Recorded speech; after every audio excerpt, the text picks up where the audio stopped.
Good morning, नमस्कार दोस्तों। ये वीडियो है 3 दिनों यानी कि 14, 15 और 16 के लिए, क्योंकि दोस्तों मैं बीमार होने के कारण 14 और 15 जून की करंट अफेयर की वीडियो नहीं लेकर आ पाया, इसीलिए आज 3 दिन की एक साथ वीडियो लेकर आया हूँ।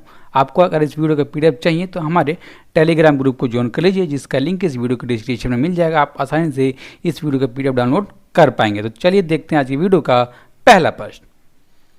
अमेरिकी सैन्य अकादमी से स्नातक करने वाली कौन पहली सिख बन जाएंगी? दोस्तों ये बन जाएंगी ऑप्शन नंबर यानी कि अनमोल नारंग। ओके दोस्तों, अब देखिए ये कौन है? ये भारतीय मूल की एक अमेरिकी नागरिक है। ठीक है, अब देखिए अमेरिकी सैन्य अकादमी की तरफ से जो इनको स्नातक की डिग्री दी जाएगी, उस समारोह का आयोजन कहाँ किया जाएगा? तो उसका आयोजन किया जाएगा वेस्ट पॉइंट पर। वेस्ट पॉइंट में कहाँ? तो अमेरिकी सैन्य अकादमी में। ओके दोस्तों, अब देखिए आपको पता होना चाहिए कि 1987 में जो अमेरिकी संसद है उसका क्या नाम है? उसका नाम है कांग्रेस। उन्होंने एक बिल पास किया कि अगर कोई व्यक्ति कोई बाहर देश से आया हो और वहाँ की उसने नागरिकता ले ली हो, तब भी उस व्यक्ति को, अगर वो किसी और धर्म से ताल्लुक़ रखता हो, उसको जो भी अमेरिका का सैन्य है उसमें उसको शामिल नहीं किया जाएगा। ठीक है दोस्तों, आपने देखा और ये पहली सिख अमेरिकी सैन्य अकादमी से स्नातक करने वाली, इसलिए बहुत ही इंपॉर्टेंट हो जाती हैं दोस्तों। ओके, अब हम देखें अगला प्रश्न 2 नंबर के लिए। महासागर के सबसे गहरी बिंदु चैलेंजर डीप तक पहुंचने वाली पहली महिला कौन बन गई? ये बन गई ऑप्शन नंबर बी यानी कैथी सुलेविन। ये कौन है? ये नासा के पूर्व अंतरिक्ष यात्री हैं। ठीक है, इन्होंने ये रिकॉर्ड कब बनाया? तो 7 जून को इसी महीने की इन्होंने ये रिकॉर्ड बनाया। ठीक है, इनकी एज कितनी है? तो इनकी एज है प्रेजेंट टाइम पर 68 ईयर्स। ओके, अब देखिए इन्होंने सबसे गहरे बिंदु पर गए महासागर की। तो कौन सा महासागर की? तो प्रशांत महासागर की। ठीक है, गहरा बिंदु कौन सा है दोस्तों? तो मैरियाना ट्रेंच उसका गहरा बिंदु है। ठीक है, अब देखिए जो प्रशांत महासागर सबसे निचला तल है, उस तल से भी उन्होंने 7 मील नीचे जाने का काम किया है। ठीक है दोस्तों, अब हम जानेंगे कैथी सुलेविन के बारे में दोस्तों। तो ये 1978 में नासा में शामिल हुए दोस्तों। अब देखिए जो 1993 में नासा की तरफ से वो 3 यात्री वाला शटल भेजा गया था अंतरिक्ष में, उसमें भी एक यात्री ये रह चुकी हैं, ये गई थी। ठीक है, और दोस्तों इनको संयुक्त राज्य अमेरिका की तरफ से महासागर और वातावरण के लिए वाणिज्यिक क्षेत्र में सचिव के पद पर भी नामित किया गया था। ठीक है, अब देखिए दोस्तों जो इन्होंने अपनी पूरी जिंदगी के बीच में जो सी उपलब्धियां हासिल की, उन उपलब्धियों के बारे में जानते हैं दोस्तों। ठीक है, अब देखिए ये 1984 में अंतरिक्ष में जाने वाली पहली अमेरिकी महिला थी। ठीक है, और 2004 में उन्हें astronaut hall of the fame में भी शामिल किया गया था, तथा चैलेंजर डीप में गोता लगाने वाली 8वीं मानव हैं दोस्तों। ठीक है, अब देखिए 8वीं मानव और पहली महिला हैं। ठीक है दोस्तों, आपको याद कर लेना है। ठीक है, अब देखिए जो इस अभियान को करने में समय कितना लगा? तो समय लगा 10 घंटे इनको समय लगा। ठीक है, अब देखिए जो प्रशांत महासागर है उसमें दबाव कितना था? तो 8 टन प्रति वर्ग इंच उसमें दबाव आ रहा था, तब भी उन्होंने 10 घंटे में इसको पूरा कर लिया। ओके दोस्तों, अब हम देखेंगे नासा के बारे में। जो नासा है इसका फुल फॉर्म क्या है? तो national aeronautics and space administration. इसका स्थापना हुआ था 29 जुलाई 1958 को। हेडक्वार्टर है संयुक्त राज्य अमेरिका में। उसके प्रेजेंट टाइम के एडमिनिस्ट्रेटर हैं जिम बिडेनस्टाइन। ओके, अब देखते हैं हम दोस्तों अगला प्रश्न 3 नंबर के लिए। निर्माण क्षेत्र का पहला फुली डिजिटल ऑर्गेनाइजेशन कौन सा बन गया? तो ये बन गया ऑप्शन नंबर बी कि national highway authority of India. इसने कौन सी तकनीक का उपयोग किया? तो क्लाउड आधारित और आर्टिफिशियल इंटेलिजेंस तकनीक का इसने उपयोग किया। सॉफ्टवेयर कौन सा उपयोग में लाए? तो डेटा लेक और प्रोजेक्ट मैनेजमेंट दोस्तों ये सॉफ्टवेयर उपयोग में लाया, और इससे ये निर्माण क्षेत्र का पहला फुल डिजिटल ऑर्गेनाइजेशन बन गया। अब देखिए ऐसा करने की आवश्यकता क्यों पड़ी? तो कोविड-19 महामारी के दौरान दोस्तों जो भी NHAI के कर्मचारी हैं उनको शारीरिक संपर्क से दूर रखने के लिए दोस्तों इनका उपयोग किया गया, और जो भी भौतिक फाइलें हैं, जो फिजिकल फाइलें हैं, उनका मेल मिलाप ना हो, जिससे कोविड-19 बढ़े ना दोस्तों। तो इसका भी उपयोग बंद करने के लिए इसको चालू किया गया। ठीक है, अब देखिए जो NHAI किस मंत्रालय के अंडर में आता है दोस्तों? तो सड़क और परिवहन मंत्रालय के अंडर में आता है। इसके मंत्री कौन है? तो इसके मंत्री पहले टाइम पर नितिन गडकरी दोस्तों। आप इसको याद कर लीजिएगा। ओके, अगला प्रश्न विश्व का पहला रेलवे OHE क्षेत्र में उच्च पहुंच वाले पैनोग्राफ के साथ डबल स्टेक कंटेनर ट्रेन चलाने वाला बन गया। दोस्तों ये बन गया ऑप्शन नंबर डी यानी कि भारतीय रेलवे। अब देखिए दोस्तों, जैसे आपको इमेज में दिख रहा है ये भारतीय रेलवे वो जैसे ही डबल स्टेक कंटेनर ट्रेन चलाने वाला बन गया। ठीक है, विश्व का पहला। अब देखिए इसके माध्यम से, तो पैनोग्राफ के माध्यम से। ठीक है, अब देखिए पैनोग्राफ क्या है दोस्तों, तो पहले इसकी हम परिभाषा देखते हैं। इसकी परिभाषा है, पैनोग्राफ एक ऐसा उपकरण है जो ओवरहेड टेंशन वायर के जरिए बिजली इकट्ठा करने के लिए इलेक्ट्रिक छत के ऊपर लगा होता है और उस बिजली से जो उसका इंजन होता है उसको चला जाता है। अब देखिए आसान भाषा में क्या होता है कि आपने देखा होगा जो बिजली से चलने वाले इंजन होते हैं दोस्तों, ठीक है, उसके ऊपर जो हाई टेंशन वायर से जो जुड़ा हुआ था, जो बिजली लेता है, ठीक है, उसको बोलते हैं पैनोग्राफ दोस्तों। ठीक है, आप इसको याद कर लीजिएगा। ठीक है, अब देखिए तकनीक भारत में कब आई थी, तो ये तकनीक भारत में आई थी 2009 में। ठीक है, अब देखिए जो पैनोग्राफ है उसकी ऊंचाई कितनी रखी गई है, तो उसकी ऊंचाई रखी गई है ट्रेन के छत से, और उसकी ऊंचाई 7.57 मीटर की उसकी ऊंचाई रखी गई है। ठीक है दोस्तों, अब कौन कौन से रेलवे स्टेशन के बीच में चलाया गया, तो पश्चिम रेलवे का एक स्टेशन है पालमपुर, वहां से लेकर के गुजरात का एक स्टेशन है बोटाद, वहां के बीच में इसको चलाया गया दोस्तों। ठीक है, अब हम जानेंगे इंडियन रेलवे के बारे में। जो इंडियन रेलवे है इसकी स्थापना कब हुई थी, 8 मई 1845 को। हेडक्वार्टर कहाँ है, तो न्यू दिल्ली में। ठीक है, अब देखिए इसके minister of state of railway कौन है, तो सुरेश अगनाडी। चेयरमैन कौन है रेलवे बोर्ड के, तो विनोद कुमार गुप्ता। दोस्तों बहुत इंपॉर्टेंट प्रश्न है, काफी बार पूछा भी गया है। और रेल मिनिस्टर कौन है, आप जानते होंगे पीयूष गोयल जी हैं। ओके, अगला प्रश्न, when is world blood donor day celebrated, यानी कि विश्व रक्तदाता दिवस कब मनाया जाता है। दोस्तों ये हर साल मनाया जाता है, ऑप्शन नंबर सी यानी कि 14 जून को मनाया जाता है दोस्तों। अब देखिए थीम क्या आपकी बार, किसकी थीम है, सेव ब्लड सेव लाइफ्स। ठीक है, इसका स्लोगन क्या आपकी बार का, तो give blood and make the world A healthy place, आपकी बार का इसका स्लोगन है। ठीक है, अब देखिए इसको मनाया क्यों जाता है दोस्तों, इसको मनाया इसलिए जाता है कि विश्व स्तर पर रक्तदान को बढ़ावा देना और इसके प्रति लोगों के बीच में जागरूकता पैदा करना इसका मेन मकसद है, इसलिए हर साल इसको मनाया जाता है। ठीक है, अब देखिए इसको पहली बार कब मनाया गया था दोस्तों, इसको पहली बार मनाया गया था 1997 में। किसके तरफ से, तो WHO यानी कि वर्ल्ड हेल्थ ऑर्गेनाइजेशन की तरफ से इसको पहली बार मनाया गया था दोस्तों। ठीक है, और उसमें यह भी कहा गया था अगर कोई व्यक्ति ब्लड देना चाहे तो उसको 100% उसकी स्वेच्छा यानी कि उसकी इच्छा पर निर्भर करता है कि वो ब्लड दान करना चाहता है कि नहीं करना चाहता है दोस्तों। ठीक है, उसके ऊपर कोई सा भी जोर नहीं दिया जाएगा। ओके, अब देखते हैं दोस्तों हम अगला प्रश्न, बिहार खादी का ब्रांड एम्बेसडर किसे बनाएगा। दोस्तों ये बनाए गए ऑप्शन नंबर डी यानी कि पंकज त्रिपाठी। अब देखिए दोस्तों, ये बिहार में खादी का उत्पादन अच्छा हो और जो पटना का खादी मॉल है उसका भी उपयोग के प्रति दोस्तों ये बढ़ावा देंगे। ठीक है, अब देखिए दोस्तों आपको ये याद होना चाहिए जो पटना में जो खादी मॉल है वो भारत का पहला खादी मॉल है दोस्तों, आपको याद होना चाहिए पटना का खादी मॉल भारत का पहला खादी मॉल है। ठीक है दोस्तों, अभी कब इसकी घोषणा की गई थी, तो पिछले साल के नवंबर 2019 में इसकी घोषणा की गई थी और इसका उद्घाटन किया था बिहार के मुख्यमंत्री नीतीश कुमार ने दोस्तों, आपको ये याद होना चाहिए। ठीक है, तो अब देखिए दोस्तों जो इसके लिए इन्होंने जो वेतन लिया है, कितना लिया आपने वेतन आप सोचिए, तो इन्होंने इसके लिए वेतन लिया है 0 रुपये, यानी कि इसके लिए वेतन कुछ भी नहीं लेंगे। ठीक है, अब हम जानेंगे बिहार के बारे में। दोस्तों जो बिहार है इसकी राजधानी कहाँ है, पटना।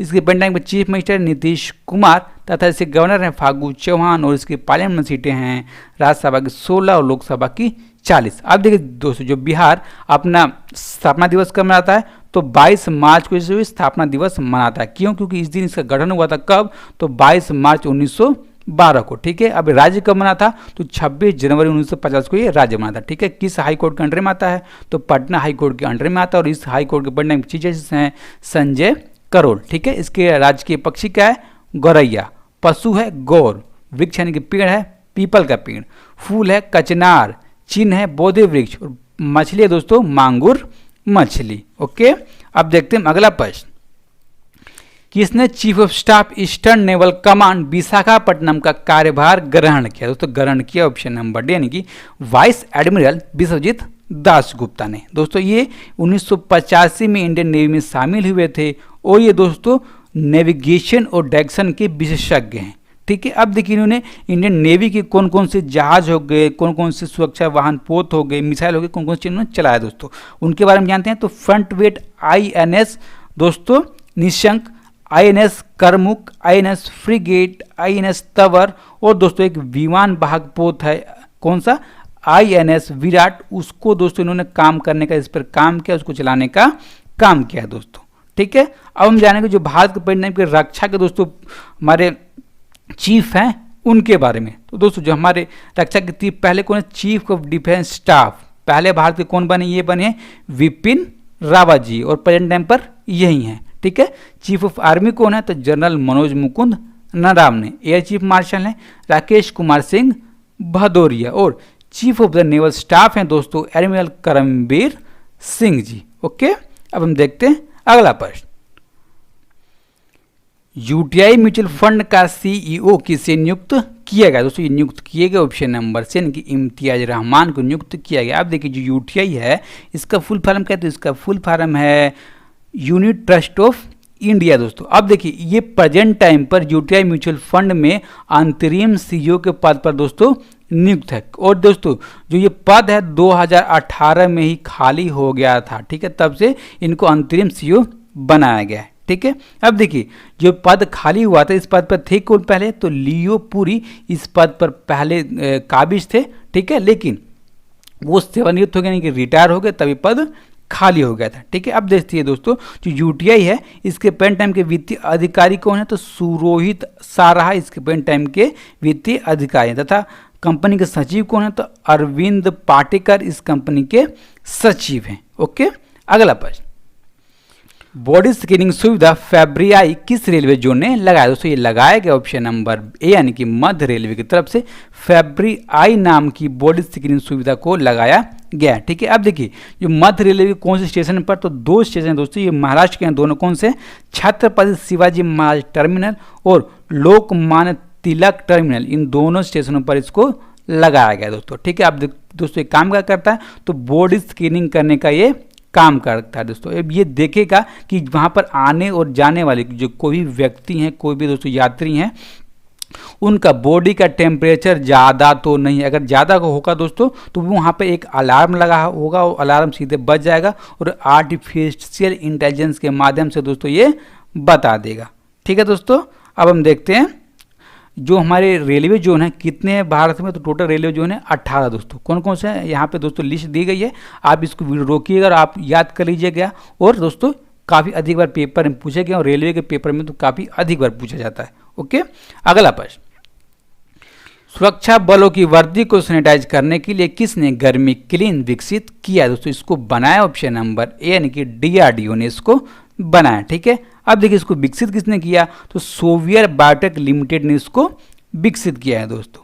ठीक है, अब देखिए इसमें किया क्या जाएगा, तो जो भी सुरक्षा कर्मी से जुड़े हुए जितने भी सामान होंगे, वर्दी होंगे दोस्तों, उसको सैनिटाइज किया जाएगा। ठीक है, किसके लिए इसको बनाया गया है, तो जो भी सुरक्षा कर्मी कौन से, तो दिल्ली पुलिस के जो उनकी वर्दी हो गया, बेत हो गया, ढाल, हेलमेट, ठीक है दोस्तों, उसके लिए इस चैम्बर को बनाया गया। ठीक है, अब देखिए जो ये चैम्बर है 15 मिनट में 25 जोड़ी वर्दी को सैनिटाइज करने का ये दोस्तों क्षमता रखता है, ये काम कर सकता है। ठीक है, अब हम जानेंगे DRDO के बारे में। जो DRDO है इसका फुल फॉर्म क्या है, तो defence research and development organisation.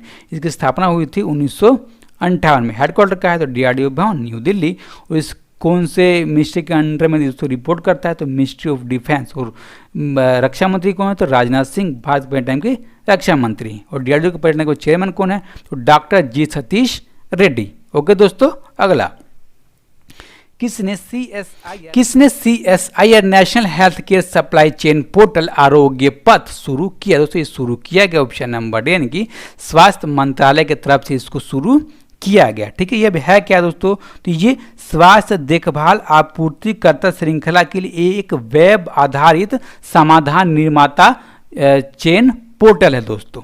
ठीक है। अब देखिए ये काम कैसे करता है, तो कोविड-19 के महामारी के दौरान दोस्तों आमतौर पर हम देख रहे हैं कि हमारे जो भी अस्पताल हैं, जो हमारे स्वास्थ्यकर्ता, उनको बहुत ज़्यादा सपोर्ट की जरूरत है दोस्तों, ठीक है। इसीलिए इस वेब पोर्टल को बनाया गया, ठीक है। अब देखिए इसमें होगा क्या, तो जो भी हमारे स्वास्थ्य से जुड़े हुए जितने भी दोस्तों वस्तु होगी, वस्तु में कैसे, तो हमारी दवाइयाँ, अस्पताल, पैथोलॉजी के प्रयोगशाला, लैब्स, ठीक है दोस्तों, संस्थान, मेडिकल कॉलेज, और तथा जो हमारे रोगी हैं, किस रोग के कहाँ पर कितने रोगी हैं और कौन से नए आ रहे हैं दोस्तों, ठीक है।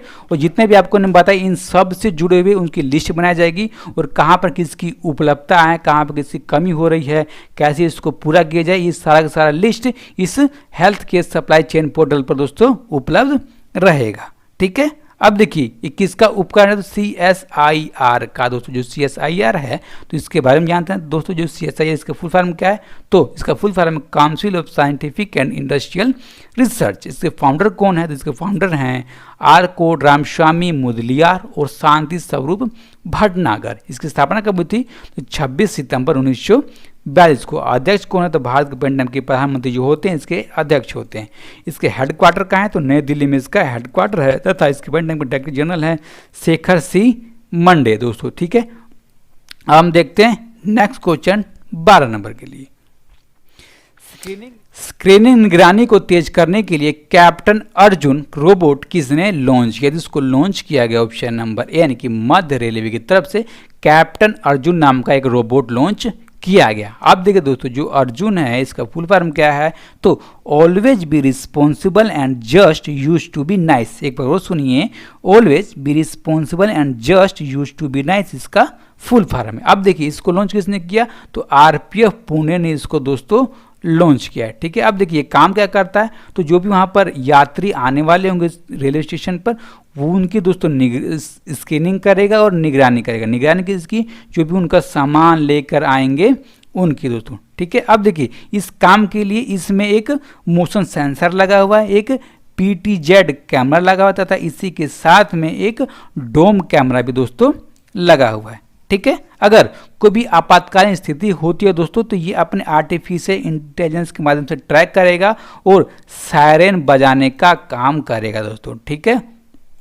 अब देखिए मेन तौर पर इसमें जो थर्मल स्कैनिंग करता है, तो थर्मल स्कैनिंग में क्या करेगा दोस्तों, इसमें डिजिटल डिस्प्ले लगा हुआ है। किसके लिए, तो तापमान रिकॉर्ड करने के लिए इसमें डिजिटल डिस्प्ले लगा हुआ है। ओके, अगला प्रश्न, 2020-21 के दौरान देश का सबसे ज्यादा गेहूं खरीदने वाला राज्य कौन सा बन गया दोस्तों, ये राज्य बन गया ऑप्शन नंबर, यानी कि मध्य प्रदेश।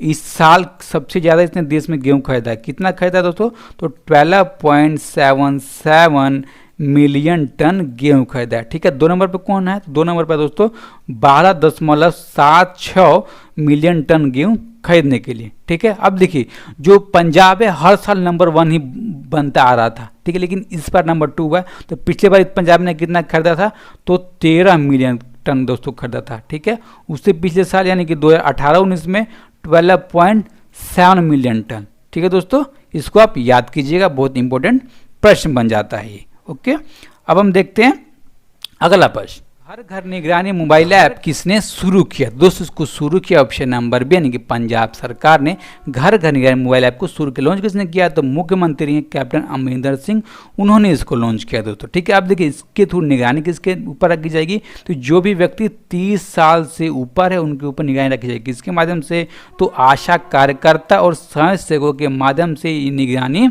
रखी जाएगी दोस्तों, ठीक है। अब देखिए निगरानी रखी कैसे जाएगी, तो ये सब व्यक्तियों के घर पे जाएंगे और डेटा इकट्ठा करेंगे कि ये जो भी व्यक्ति हैं ये बाहर से तो नहीं आए हैं, ठीक है दोस्तों। अगर बाहर से आए हैं चाहे ये घर पर ही हैं, तो इनको कोई जो भी बीमारी तो नहीं है दोस्तों, सारा लिस्ट इस मोबाइल ऐप पर डाल दिया जाएगा। और उसके बाद में भी अगर ये निगरानी करके चले गए और उसके बाद में भी अगर कोई व्यक्ति बाहर से आता है, तो भी ये उनके घर जाएंगे और उनका भी डेटा इकट्ठा करेंगे दोस्तों, ठीक है। तो अब हम देखते हैं अगला प्रश्न इस वीडियो का, विद्या योजना कहाँ लॉन्च किया गया दोस्तों, इसको लॉन्च किया गया ऑप्शन नंबर ए, यानी कि उत्तर प्रदेश में इसको लॉन्च किया गया, ठीक है। इसका उद्घाटन किसने किया, तो उत्तर प्रदेश के मुख्यमंत्री योगी आदित्यनाथ ने, ठीक है दोस्तों। अब देखिए ये योजना है क्या दोस्तों, जो भी मजदूर के बेटियां हैं उनको सरकार की तरफ से हर महीने दोस्तों राशि दी जाएगी। कितनी, जो भी मजदूर की दोस्तों जो बेटे हैं उनको 1000 रुपये की राशि दी जाएगी महीने के तौर पर,